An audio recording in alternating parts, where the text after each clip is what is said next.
great right now because you get the win, but they had no business winning this Plenty thing. of space on a 3rd and 16 in zone. What are you Our doing, eyes dude? are on What the are you quarterback. doing? Rally and make the tackle. You play deep to short. You rally up and make the tackle, and there's Sit 'em at the there's no sticks. possibility of traffic problems. No. None at all. Yeah, None I at mean, all. that's to me. So that was a huge reckless. mistake. Huge mistake. Yes. That said, the Eagles' defense. We set this game up yesterday on Sunday NFL Countdown as the worst matchup the Eagles could have. Yeah. Their defense was getting no pressure on the quarterback at all. Derek Carr had been the least pressured quarterback in the league through 2 weeks.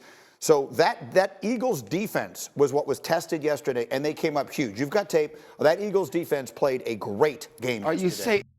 Yeah. So, listen.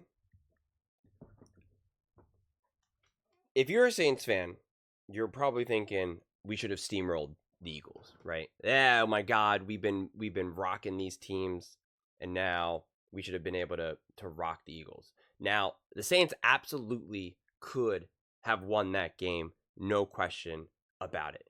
But quite frankly, if they ended up winning, it would have been a lot less about the Saints winning that game and more about the Eagles losing that game.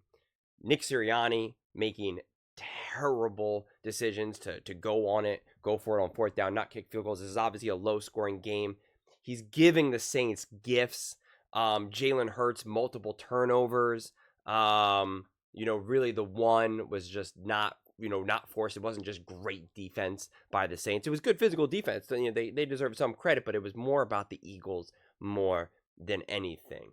But the truth is that the Eagles are a lot better team than I think maybe many other people believe they are. I thought they would have had an easier time. The Saints would have had an easier time running the ball, but the Eagles just came to play. I mean, they really did. The Eagles defense really, really, really stepped up. Okay. And 71 yards from scrimmage in the first half, fewest in any half since second half of 2022, week 17. The Eagles just were really dominant defensively, and because of that, Carr and the offense was just never comfortable. They were never truly comfortable, the Saints, throughout that entire game. Carr remained in control, right? In the control of the line of scrimmage. He looked comfortable in many drives, and confident, but the offense as a whole was uncomfortable, if that makes sense. I mean, he continues to have great accuracy, perfect throws, right? I mean, he had some really, really awesome moments. But they weren't able to take advantage of big plays. And to me, that was the biggest thing that stood out to me. They were a team that were feasting on these big, massive chunk plays. And when the Saints weren't able to do that, they were no longer able to play small situational football. They were not able to kind of just move the chains, get 5 yards here, get 8 yards here, get 10 yards here, get 3 yards there. It seemed like every time they handed the ball off to Kamara and he got stopped, it stunned the Saints. They were like, that's not supposed to happen. I don't understand. And then Derek Carr drops back, doesn't get a completion, doesn't get the big play, and they're just like, what? I thought every time he goes back and throws, someone's supposed to catch it for 50 yards. And that's what it felt, right? They just weren't able to take advantage of the big plays because of the credit to the defense of the Eagles, and yet the Saints weren't able to adapt within that game. And this was obviously a field goal based game, quite frankly. I think the Eagles, trying to see if memory serves me correctly, the Eagles had a big 4th down stop, and it was kind of like the Saints shouldn't have done that, right? You should have been, at this point, you should be playing for field goals, because the defense was doing a pretty good job against the Eagles, right? This was a low-scoring game. At this point, you got to play small football. Play smart, strategic, situational football, and just get yourself in field goal range and get those field goals. Get those field goals. You kick a couple field goals, you win the game. Same thing with the Eagles. Kick a couple field goals, and you're not even putting the Saints in a position to come back and win. So this was not the game that I think no one was expecting. I don't think Eagles fans were expecting this. I don't think Saints fans were expecting this, right?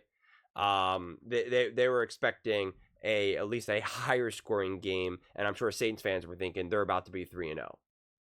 But like I said, the Eagles held the Falcons down, and the Falcons aren't a terrible team. Look, they almost beat the Chiefs. They should have beat the Chiefs, but they were down 2-0 linemen. And the Eagles gave up points to the Packers, but the Packers are a top team. Look what they're doing with their backup quarterback right now. So I always thought that the Eagles' defensive liabilities were too extreme than what people were playing out for them. So again, this is the first sign of adversity for the Saints right now, and it's going to be okay. This was a tough game, not a beautiful game, an ugly game at times. It was a tough game. You were on the wrong end of it, but it doesn't mean that the Saints were fool's gold. I fear people will use this as a jumping off point, as an emphasis that, see, I told you, Saints are not that good. And I don't see it that way. Oh, see, Derek Carr came back down to earth. Same thing with Kamara. No, again, the Eagles have been a really good, tough team for years now. I know they've had their moments. I know they've fallen apart last year, but they beat the Bills. They beat the Chiefs. They beat the Cowboys, right? They beat these playoff teams, these top teams in the NFL, the Dolphins, right? And then now this year they beat the Packers, a really great top team in the NFL. They should have beaten the Falcons. So the Eagles are not a scrub team. And even if you want to say Jalen Hurts is an inconsistent quarterback, he has the he has the potential to do really special things, which you saw on full display. You also saw some of his issues like turnovers, but you saw on full display of what Jalen Hurts can do. So I just don't think that this is something that Saints fans have to overreact to. I think it ends up being a good thing. I think moving forward, you got to realize that you can't just rely on the big plays, because the big plays, especially come time playoffs, are not always there. You got a big break. The Falcons lost and the Buccaneers lost. And so here you are. You can take control of your division, because the Falcons could have won that game against the Chiefs. They really, really could have, without a doubt. And the Bucs, I never really thought they were that good to begin with. And they just lost to the Broncos. Bo Nix, rookie QB, third start.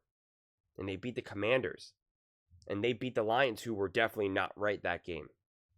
So this division is up for the taking. Use this game to learn and grow from. Use this game to realize, okay, we have this awesome offense. We have weapons galore. We are explosive. We are dynamic. We are physical. We can beat you in so many different ways. We need to learn how to beat you in smaller ways. We need to learn how to win with just slowly moving the chains and not these big, exciting, oh my God, did you see that? That's how the Chiefs won the last 3 games. It's how you win rings. It's how you win playoff games. The big time plays, the game breaking plays, the highlight reels, that's exciting. But sometimes you need to learn how to just keep a drive going, to sustain it, to move the chains, to kick a field goal, right? Those things add up. Those things are just as important as the really exciting 30, 40 plus yard plays. And so to me, if there's any big takeaway from this game, it was just that when the big plays were taken away from the Saints, they just looked like they just didn't know what to do, which is a good thing to have exposed in week 3. You don't want that exposed in week 15, week 16, 17. So to have it exposed right now is a good thing. So I think that would be the big major silver lining of this game. And I think even losing is better than winning, because then if you win, you start to tell yourself, we were able to win in an ugly way. Isn't that great? And it's like, even if you won this game, there's a lot that you need to work on. You should not accept that as a hard fought win. You got to work on stuff. Kind of not, pretty similar to how the Eagles should be feeling too right now. That was a hard fought win. You showed improvements on defense, but you got to fix some things. what you're doing is not sustainable. And ideally, what you're trying to figure out for both of these teams is how to be sustainable and resilient. That's what you're trying to figure out through the regular season. How can what we're doing to win be sustainable, and how can we be resilient when some of those things aren't working or when we get punched in the face? That's what the regular season's all about. So I'm hopeful that the Saints will be able to figure it out. But those are just my thoughts. I would absolutely love to hear yours.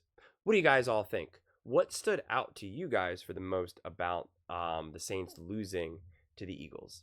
Let me know in the comments below. I read every single comment, so whether you agree with me or disagree with me, either way, let's get in some discussions, let's get in some fights, but ultimately, let's just have some fun. And please do consider subscribing. We are building an amazing community here, and I would absolutely love to see you part of it. I want to build something that we all genuinely feel connected to, something that we're really excited to be part of. I think we're well on our way to doing it. And please don't forget to give this video a thumbs up, as it really does help with the visibility and the algorithm. Thank you so much. See you next time.